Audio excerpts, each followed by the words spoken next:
কুরবানির ধারণা। কুরবানি সমার্থক শব্দ উযহিয়া এর অভিধানিক অর্থ ত্যাগ, উৎসর্গ ইত্যাদি। শরীয়তের পরিভাষায় জিলহজ মাসের ১০ তারিখ সকাল থেকে ১২ তারিখ সন্ধ্যা পর্যন্ত আল্লাহর নিকট লাভের জন্য যে পশু জবাই করা হয় তাকে কুরবানি বলে। বর্তমানে যে কুরবানির প্রথা প্রচলিত আছে তা হযরত ইব্রাহিম আলাইহিসসালামের সময় থেকে চলে আসছে। এটি আত্মত্যাগ ও আল্লাহর নৈকট্য লাভের এক অন্যতম মাধ্যম। এটি একটি উত্তম ইবাদত।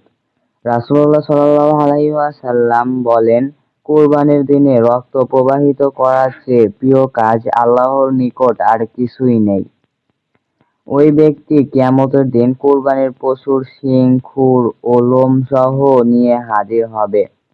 কুরবানির রক্ত মাটিতে পড়ার আগেই তা আল্লাহর নিকট বিশেষ মর্যাদার স্থানে পৌঁছা যায়।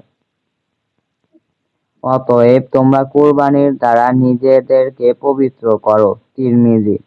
রাসূলুল্লাহ সাল্লাল্লাহু আলাইহি ওয়াসাল্লাম আরও বলেন, সামর্থ্য থাকা সত্ত্বেও যে কুরবানি করল না সে যেন আমাদের ঈদগাহের নিকটবর্তী না হয়। ইবনু মাজাহ।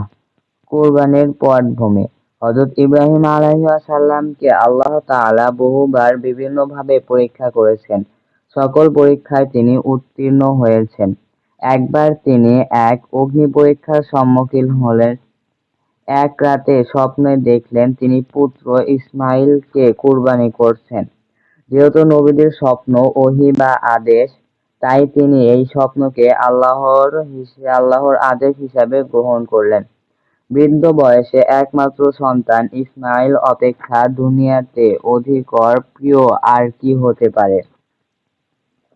অনেক চিন্তা ভাবনা করে তিনি শেষ সিদ্ধান্তে পৌঁছলেন, আল্লাহ যাতে খুশি হন তাই তিনি করবেন।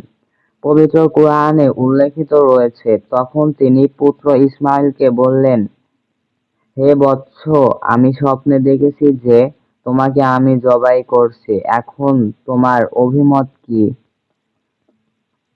ইসমাঈল বললেন, হে আমার আব্বা, আপনি যা আদিষ্ট হয়েছেন তাই করুন। আল্লাহ ইচ্ছা করলে আপনি আমাকে ধৈর্যশীলদের অন্তর্ভুক্ত পাবেন। সূরা আস-সাফাত আয়াত নাম্বার ১০২। ছেলের এই সাহসিকতাপূর্ণ উত্তর পেয়ে নবী ইব্রাহিম আলাইহিসসালাম খুশি হলেন। আল্লাহকে সন্তুষ্ট করার জন্য তিনি পুত্র ইসমাঈলের গলায় ছুরি চালালেন। এবারের পরীক্ষাতেও ইব্রাহিম আলাইহিসসালাম উত্তীর্ণ হলেন। পবিত্র কুরআনে আছে, ওয়ানাদাইনাহু আন ইয়া ইব্রাহিম ক্বাদ সাদ্দাকতা রু'ইয়া।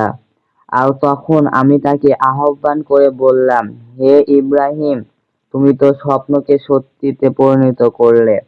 সূরা আস-সাফাত আয়াত নাম্বার ১০৪। আল্লাহ তাআলা খুশি হয়ে বেহেশত থেকে একটি দুম্বা এনে ইসমাঈলের জায়গায় ছুরির নিচে শুইয়ে দিলেন। হযরত ইসমাঈল আলাইহিসসালামের পরিবর্তে দুম্বা কুরবানি হয়ে গেল। এই অপূর্ব ত্যাগের ঘটনাকে চিরস্মরণীয় করে রাখার জন্য তখন হতেই কুরবানি প্রথা চালু হয়েছে। এটি আজ মুসলিম সমাজে একটি পবিত্র ধর্মানুষ্ঠান রূপে স্বীকৃত। কুরবানির নিয়মাবলী ও বিধিবিধান। কুরবানির কতিপয় বিশেষ নিয়মাবলী ও বিধিবিধান নিম্নে বর্ণনা করা হলো। ১. জিলহজ মাসের ১০ তারিখ ফজর হতে ১২ তারিখ সন্ধ্যা পর্যন্ত যদি কেউ নির্দিষ্ট পরিমাণ সম্পদের মালিক সাহিবে নিসাব হয় তবে তার ওপর কুরবানি ওয়াজিব। মুসাফিরের ওপর কুরবানি ওয়াজিব নয়।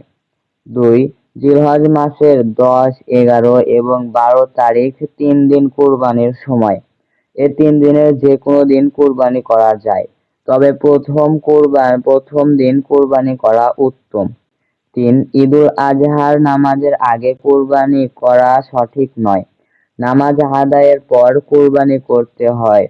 সুস্থ সবল ছাগল, ভেড়া, দুম্বা, গরু, মহিষ, উট ইত্যাদি গৃহপালিত পশু দ্বারা কুরবানি করতে হয়।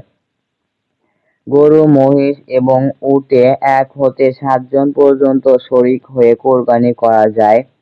5 নাম্বার, কোরবানির ছাগলের বয়স কমপক্ষে 1 বছর হতে হবে। গরু ও মহিষ কমপক্ষে 2 বছরের হতে হবে। উটের বয়স কমপক্ষে 5 বছর হতে হবে। দুম্বা ও ভেড়ার বয়স ছাগলের মতো, তবে 6 মাসের বেশি বয়সের দুম্বার বাচ্চা যদি এরূপ মোটাতাজা হয় যে 1 বছরের অনেকগুলো দুম্বার মধ্যে ছেড়ে দিলে চেনা যায় না, তবে সেরূপ বাচ্চা দিয়ে কোরবানি জায়েজ। কিন্তু ছাগলের বাচ্চার বয়স 1 বছর না হলে কোরবানি জায়েজ হবে না। 6, কোরবানির গোশত সাধারণত 3 ভাগ করে 1 ভাগ গরিব মিসকিনকে, 1 ভাগ আত্মীয়-স্বজনকে দেওয়া এবং 1 ভাগ নিজের জন্য রাখা উত্তম। 7, নিজ হাতে কোরবানি করা উত্তম। 8, কোরবানির প্রাণী দক্ষিণ দিকে মাথা রেখে কেবলমুখী করে ধারালো অস্ত্র দ্বারা বিসমিল্লাহ আল্লাহু আকবার বলে জবাই করতে হয়। প্রত্যেক মুসলমানের উচিত কোরবানির সময় একাগ্রতার সাথে উত্তম পশু কোরবানি করা, তাতে তারা অনেক সওয়াব পাবে, পরস্পরের মধ্যে আন্তরিকতা বাড়বে এবং বন্ধুত্বপূর্ণ পরিবেশ সৃষ্টি হবে।